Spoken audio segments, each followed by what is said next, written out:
Husbands and wives that got divorced after 20 years of marriage. What made you decide to change your mind after all that time? Reason 1. Had to watch my parents go through the paperwork to get divorced after my dad had a massive stroke and was forced to retire. It was the only way for them to keep the money from his pension and maintain his health insurance coverage. My parents got a divorce of convenience so Pops could make the mortgage payments and get his insulin. Thankfully, my parents' insurance agent is a close friend and found every possible form and loophole so they could stay in the house together. It took almost 2 years to get everything settled. I'll never forget my dad's statement after it was all done. The church still says we're married, and that's what matters to us. At least now, your mother can still get her hearing aids and pay the mortgage if something happens to me. I was so disgusted with it all. I never forgave my dad's union for it. And we now make sure someone from our family shows up to their annual open meeting when they discuss the health insurance plan to shame them in explicit detail with how the board fucks over the roughnecks. Reason 2. My husband began surreptitiously going to strip clubs. He stole about $200 a week from various accounts and a business I owned to fund these activities. He lost his job because he went there so often at lunch and would just stay. We had young kids, and so I stayed after he got some therapy. He was never honest with the therapist. About a year ago, I learned he was doing it again, plus texting strippers. My youngest kid graduates high school this year. I've done what's best for everyone else for 20 years now. This September was my 21st birthday. I don't anticipate having a 22nd anniversary. It's really scary to think of being alone. I don't hate him. I feel sorry for him. I know he will feel very sad and lonely when I'm gone, but being near him feels like having my soul ripped from my body every day. Reason 3. Obligatory, not me, my parents. My dad filed for divorce after 25 years of marriage. My mom was shell-shocked. My dad was absolutely miserable, but the signs of a failed marriage were always present. My dad is very emotional and is quick to anger. He never really handled failure very effectively and would be mad instead of constructive. My mom is very family-oriented and was adamant that we never move farther than 40 miles from Chicago. Hell, when I was going away to college, she bawled at my dad to force me to go to a school closer to home. In a way, I think my dad resented my mom for never letting him travel or get away from Chicago. It also doesn't help that I'm fairly certain my mom became undiagnosed depressed once her mom died. All she would do was do her bare minimum at her job, a school bus driver. Come home and sleep, finish her route for the day, cook a hamburger helper meal for the family, and then play Angry Birds on her iPad. It's really weird seeing your parents divorce in your 20s. You're adult enough to speak candidly, and neither of them likes what you have to say about them during or after the fact. The silver lining out of it is my sisters, and I know how not to behave in a relationship. Reason 4. Not myself, but my parents. They were married for 22 years when they separated, 24 years by the time the divorce was final. From the perspective of a child in the situation, there was no way that they were happy people together. There was hardly ever a quiet moment in the house because of my father's temper, but my mother knew how to serve it back too. However, the final straw was more of a chain of events. My father had a very rigid view of the family. Man works, woman stays home, cares for the home and children. When I was in high school, my father got injured at work and needed surgery. He worked a physically demanding job and would be out for 6 months. My mother, knowing that we were already falling behind on vehicle and house payments, decided to find part-time employment. She worked while the kids were in school. It was still important to her to see her kids get on the bus and be there when they got home. My father immediately believed that she was cheating on him. He installed a tracker and tape recorder in her car. He showed up at her workplace and caused a scene multiple times. He questioned her co-workers. He spent most of the time at the house drinking.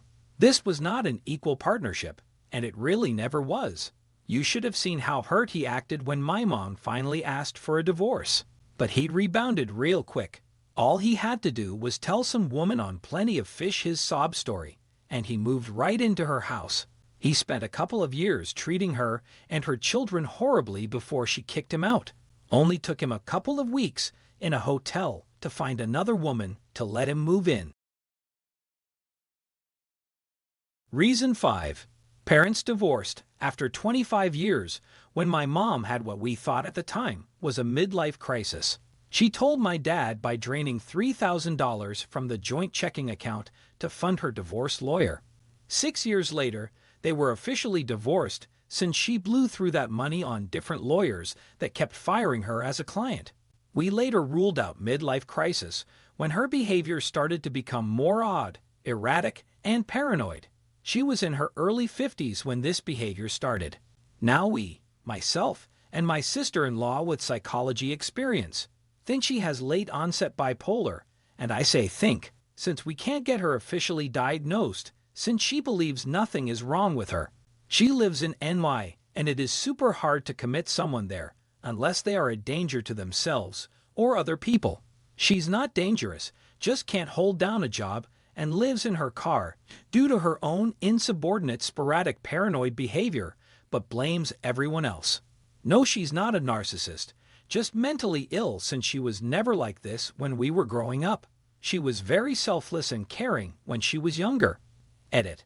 Hi Redditors, thanks for sharing all your stories. I'm sorry if I couldn't respond to everyone. Ironically, I was just fielding my mom's texts and calls about her most recent job firing this morning on my birthday. I hope everyone who shared a story has an easier time going forward, since that's what I hope this new year brings us as a family. Reason 6. Not me, but a lady I worked with. She and her husband had been married for almost 30 years. They had 2 kids, both in their mid-late teens, and a full life together. She was the stay-at-home mom. He made the big bucks, etc. Anyways, once the kids both started to grow up and stop wanting to go to the cottage, they realized that when left alone together, they didn't have much in common. Then the kids started leaving for school, and I guess things got worse. I think everything would have been fine if not for the father's dad, the grandfather, getting sick. Turns out the old man had near $4 million to his name and was giving it all to the father. So dad consults a lawyer who says that since it's an inheritance, if he's divorced before he gets it, he can keep all of it, and as such, he divorces her within days. She stopped working for us shortly after, but I know it was pretty hard on her. She got her fair shake of the currently owned assets, but couldn't touch the $4 million. Reason 7. Not 20 years of marriage, only 16, but 21 years together with my ex. We both had a non-loving home situation, so maybe this drove us together. We bought our first house when we were 3 years together, and since then, there was always the fear of being left alone, leaving the other one, and myself in debt. We bought a second home, sold the first one, had kids, lovely twin daughters, bought a third home, sold the second one. But my wife still wasn't happy with life, and this all pushed down on me. There was no affection between us. Also, I was very insecure about myself, though women didn't really like me. But then my eyes opened, I started doing yoga, went to a therapist, and after a year or 2, I felt secure enough to make this really heavy decision. The toughest part was for my daughters, 9 years then. I'd really quickly met someone new, and after her someone else. So my complexes about my looks are completely gone. I started a new life. My kids are awkward with it now. It was the hardest, but best decision in my life. Also, my ex had it really hard. She didn't see it coming, although she told me several times she wanted to divorce. She blamed me for everything. But now she also has someone new. Mutual friends are telling me she is happy. So I think for her, this was good after all. Reason 8. He was a serial cheater. The straw that broke the camel's back was my then 15-year-old daughter having a panic attack and being hospitalized over the guilt she felt for keeping his secret. He had been having an affair with a married woman for a year and had been taking our kids with him to play house with her and her kids while her husband was out of state for work in the oil field. He was using his dying grandfather as cover by claiming to be staying overnights in the hospital with him so he wouldn't be alone and that he was taking our kids with him so they could go home with his mother and get to spend time with their grandparents on that side. He threatened our kids and guilted them into keeping it a secret until my daughter just couldn't handle it anymore. She told me he called her a lying bitch and a stupid whore, and when she ran to her bedroom to get away from him screaming at her, he chased her and kicked her bedroom door down to get at her for telling. I put him out of my house immediately and divorced him. Also, his entire family knew what he was doing and kept up the sleeping in the hospital with dying grandpa covering for him. He had been taking this woman and her kids to his family functions, and they all welcomed them with open arms. His mother went so far as to also verbally attack my daughter when she told and called her a liar and accused her of stirring up drama for attention. Reason 9. Met 1978, close platonic friends until 1989, married 1990, and he leaves me in 2017.